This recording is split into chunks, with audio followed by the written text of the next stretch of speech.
And the basic idea behind the game was to have the platforms themselves be something that the player could control and move around. It was basically the first African developed IP to ever launch on any Nintendo console ever.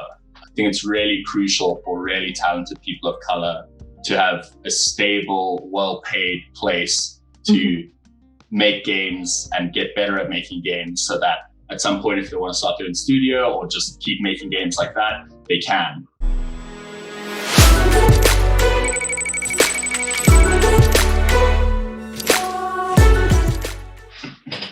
Hey, what's up, you people? It's Johanna, aka Jojo. Today, I'm joined by Ben Myres. Ben is the co-founder of the award-winning independent game studio Nyamakop, which is best known for their debut game, Semblance.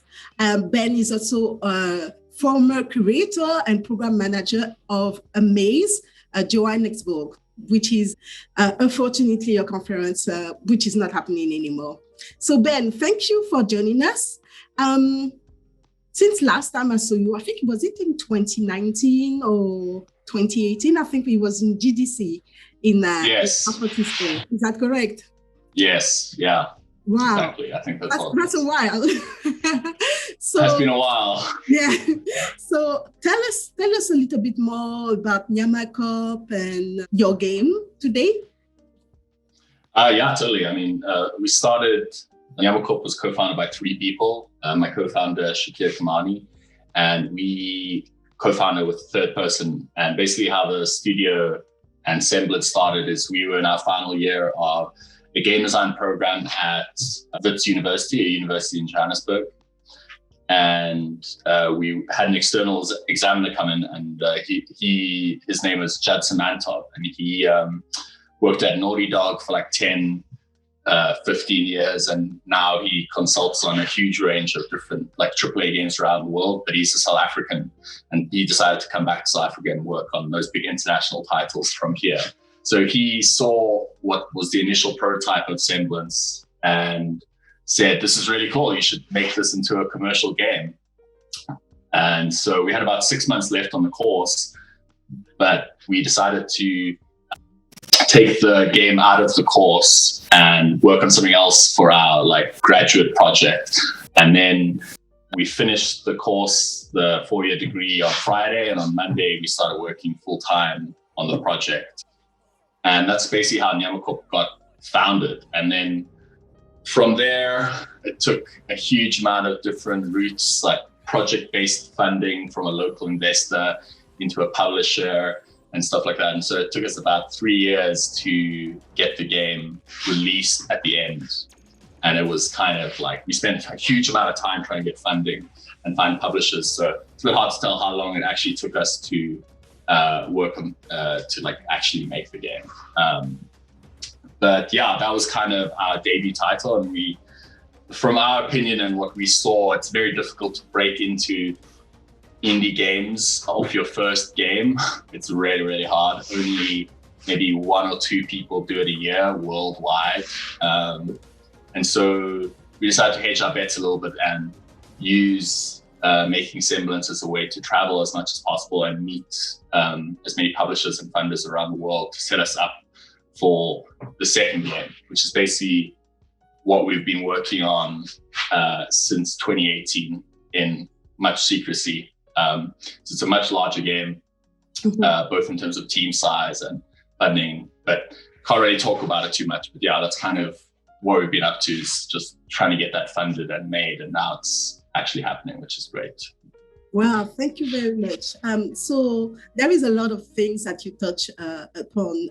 Let's first question, Semblance, what type of game it is and what platform can you play on? So Semblance is a puzzle platformer where the world is made of Play-Doh. And basically the idea is the platforms in the environment are made out of this sort of like Play-Doh like material, and the characters as well. And the whole idea behind the game is sort of taking a lateral or weird look at how the namesake of platformers, the platforms, are used in the genre. And the basic idea behind the game was to have the platforms themselves be something that the player could control and move around. So there might be a collectible like up here and you can't reach it when you jump, but you can go under, bump the platform up, and now it's high enough that when you jump off it, you can get the collectible.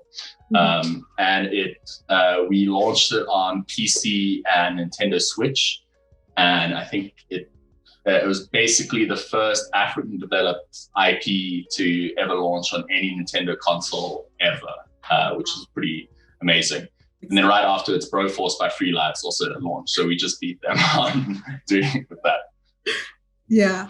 So how did the game go? Is it still going? Do you still commercialize it? It went all right. I think commercially it was maybe not as big as we'd hoped. But sort of as I mentioned, we weren't sure what the odds were of your first game doing well financially.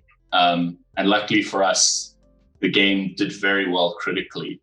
I think it's ranked like 89th or something on Metacritic for best PC game of like 2018. So it did very well critically, but financially it didn't quite like match up to that. And there was kind of a lot of reasons that might be like No Man's Sky, the update that changed that whole game's legacy, like it launched on the same day as us. There was a lot of reasons that might have been, but yeah, we just moved on to next project because it's so hard to know if the game's going to be financially successful or not.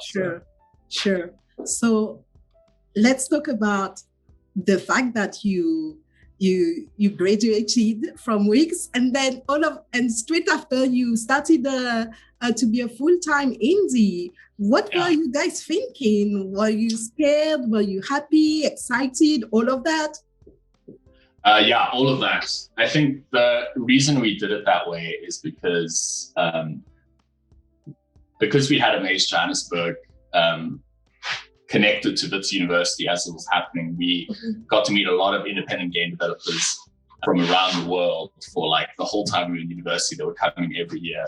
And I think through talking to indies and watching talks, by people like Rami Ismail, even before Flambeer was as big as it was, we realized how hard it was to be an indie game developer in Europe or the USA. And then you try and do that in South Africa, where you have a much smaller community, less access to funding and publishers and stuff. And it just was like very, very hard. So as a result, we were like, well, if we're going to try and do it, the best time to do it is right out of university when we don't have a lot of costs that we have to take care of. Yeah. Both me and Sugar moved in with our parents for a long time while we were making Semblance. And we were able to do that. We also didn't have any student debt, which is also really useful and helpful to be able to do that. And it was basically like, we had to do it at that moment in time because a few years later, we might have rent to pay, partners to like take your time. It was just like, it was kind of the worst and the best time to try to do it for different reasons. But in the end, that's the reason we decided to do it, is just because at the time Steam was opening up. There was like the green light process, all that sort of stuff. It was starting to get easier to get onto Steam. And also we didn't have a lot of overhead. So we're like, now's the time to do it. And we also had reasonably good connections for students coming out of a university course because of a Myres Johannesburg. Sounds great. So that means that networking, and I think everybody knows that networking in the gaming industry is paramount. It's like the things that is essential, I think, in that industry. No, it's one of the most important things to do, sadly, because of how inaccessible it used to be for a lot of people, because, it can cost you like $1,000, $1,500 to fly to an event like PAX East or GDC or something. If you're from Africa, and then you have to meet people in order to meet people, and you have to, the network is only consistent if you build on it slowly over time. Like the first time you go, it's really hard to meet people, but the more people you know, the easier it is to meet people. So it's basically this guaranteed expensive thing that takes really long to do, but it's kind of a thing where you also end up meeting some amazing people that aren't just for business reasons. You meet some amazing friends and like mentors and collaborators through that. But you kind of have to do it to find the niche or the funding or the publishing, or meet people at the platforms. I mean, the first time we went to GDC, we pitched to Nintendo, and we were literally had a laptop, and it was like the sun bearing down because we were outside GDC, and I had to use my body to cover the laptop from the sun so that the Nintendo guy could see the game. And he saw it and I was like, cool, yeah, you can bring this to the Switch. It's like, because we don't have any platform representatives on the continent either. So you have to network to meet people to even get onto consoles that for a lot of people in the West are relatively easy to get on compared to like Africa, where it's like super hard to get on if you don't have the connection. So networking is hugely important, even more important when you're from like a really small community and industry, because less people have those access to those connections. Sure, definitely. Let's talk about you. How did you get into the gaming industry, and what made you do that move and get that course from which university?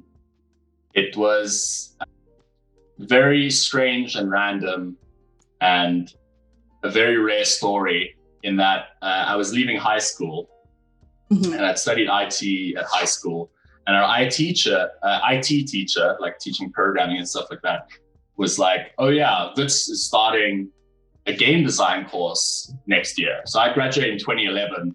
The first game design degree on the continent ever was at Wits, and it started in 2012, the first year I was going into university. And I didn't really know what I wanted to do. I was like, I like games, but this seems kind of weird. And so my dad actually applied for me to go to game design course at Wits. And both my parents were the ones who pushed and encouraged me to do games and game design. And, you know, it was very hard. A lot of people, you know, they get forced to be accountants, and then they have to fight against their parents and be like, I want to do what I love. And I just never had that pressure. I just, you know, I was forced to be a game designer by my parents. And so there's no rebellious spirit in me against my parents. That's horrible. They took that away from me. So it was a very rough period in my life.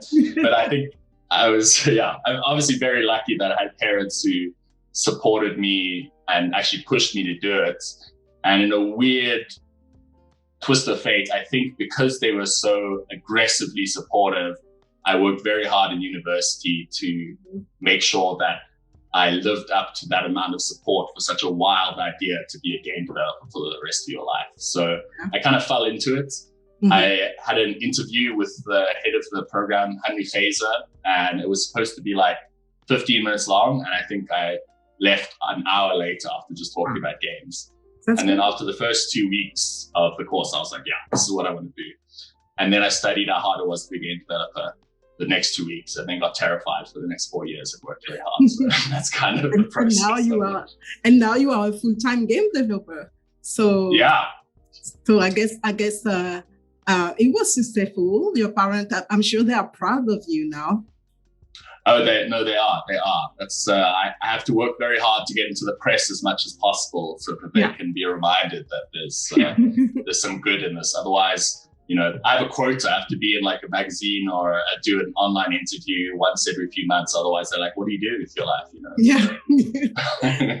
Well, I was about to ask you a question about the fact that you continue in the Africa Forbes 30 under 30. So, what has that kind of recognition of you and your brand meant for you, actually?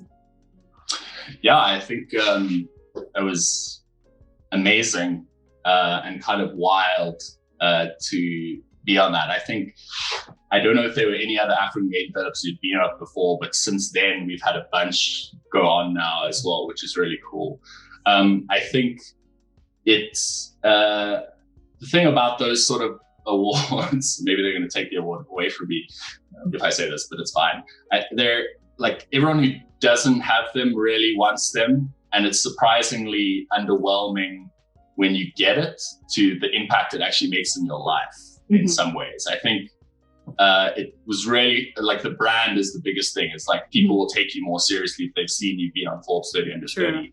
Yeah. But it doesn't like at least for me, and maybe it's because it's games instead of another industry, the shift in terms of recognition wasn't like huge in the games industry. Like, I don't think publishers are going to be like, oh, you're on Forbes 30 under 30. We better give you this publishing deal, right? It's just like the context of where it matters. I was surprised by how little impact it actually made. But I think it's really useful in South Africa and Africa, and for people outside of industries to understand that you're really good at what you do. That's kind of the biggest impact. Is if people know you're on Forbes 30 under 30, you must be like, oh, he's not just a game developer, he's a game developer, kind of. But like they respect that you, without knowing the industry, they respect that you're doing good work in it because you've been on something like this. But within the industry, it doesn't really have that much of an impact, which was was very surprising for me, to be honest. So yeah. Okay. Maybe not the answer you were hoping for, but did you actually market the fact that you were in Africa Forbes 30 under 30? Yeah, we did. We shared it on like our social media pages and stuff like that, and it's on stuff like my LinkedIn and things like that.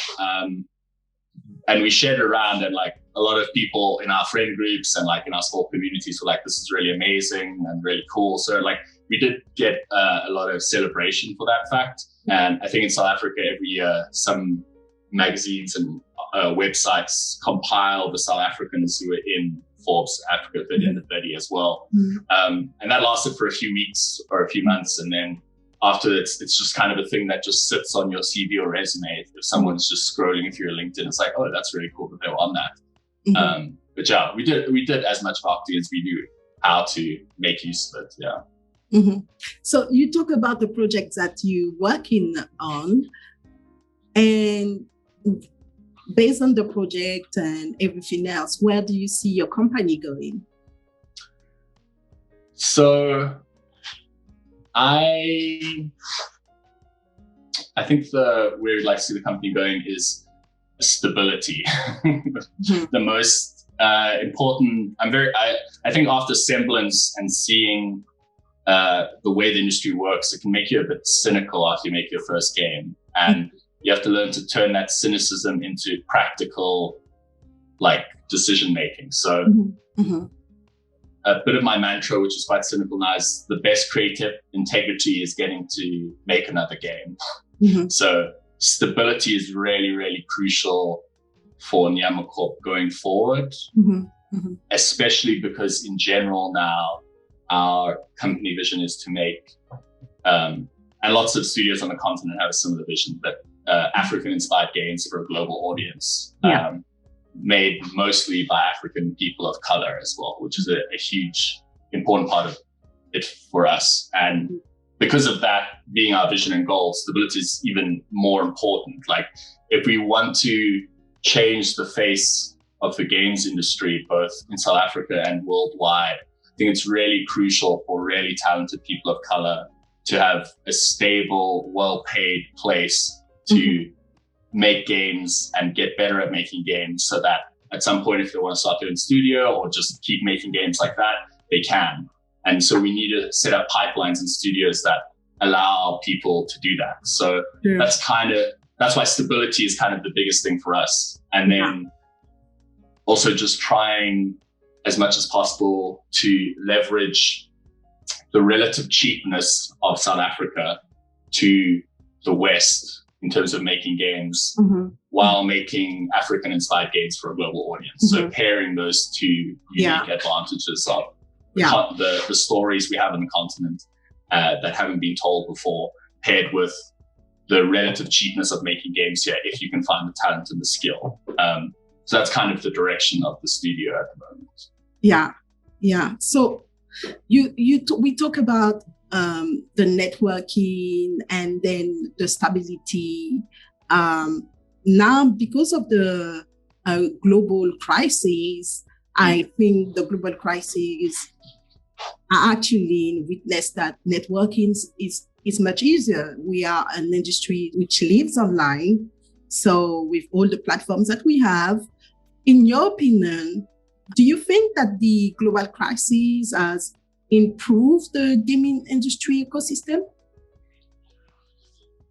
in some ways, I think it's improved the middle 80% of networking, because we talk a lot about how it's more accessible to network now, and we have great things like the games industry gathering, which is like a weekly thing on Zoom with people around the world. Publishers and funders are more willing to take online pitches and calls and things like that. Problem is, though, all those publishers still have submission forms on their websites. So unless you already have a connection with that publisher or funder, it's likely still difficult to get a proper pitch meeting with them. So it's really easy if you already have a connection to them, and now you're like, oh, we don't need to go to GDC, we can just set up a pitch call and talk to people. But I still think some of the difficulty of networking is there if you don't already have some of those pre-existing connections, because cold calls and cold connections are always really tricky. I'm sure publishers and funders get hundreds and thousands of submissions every year. It always means something if someone they know introduces a pitch to you instead of just some submission on a website. So I think it's got better in some ways, but only if you already had a pre-existing network to build onto. It got easier to extend that and maintain that. But breaking into having a network, I still think is quite difficult. And the best way to do it, I think, is still going to in-person events, which sucks, but I don't know how we'll ever get around that, because I think a lot of human nature is that's just how it works, kind of. Okay. It's tricky.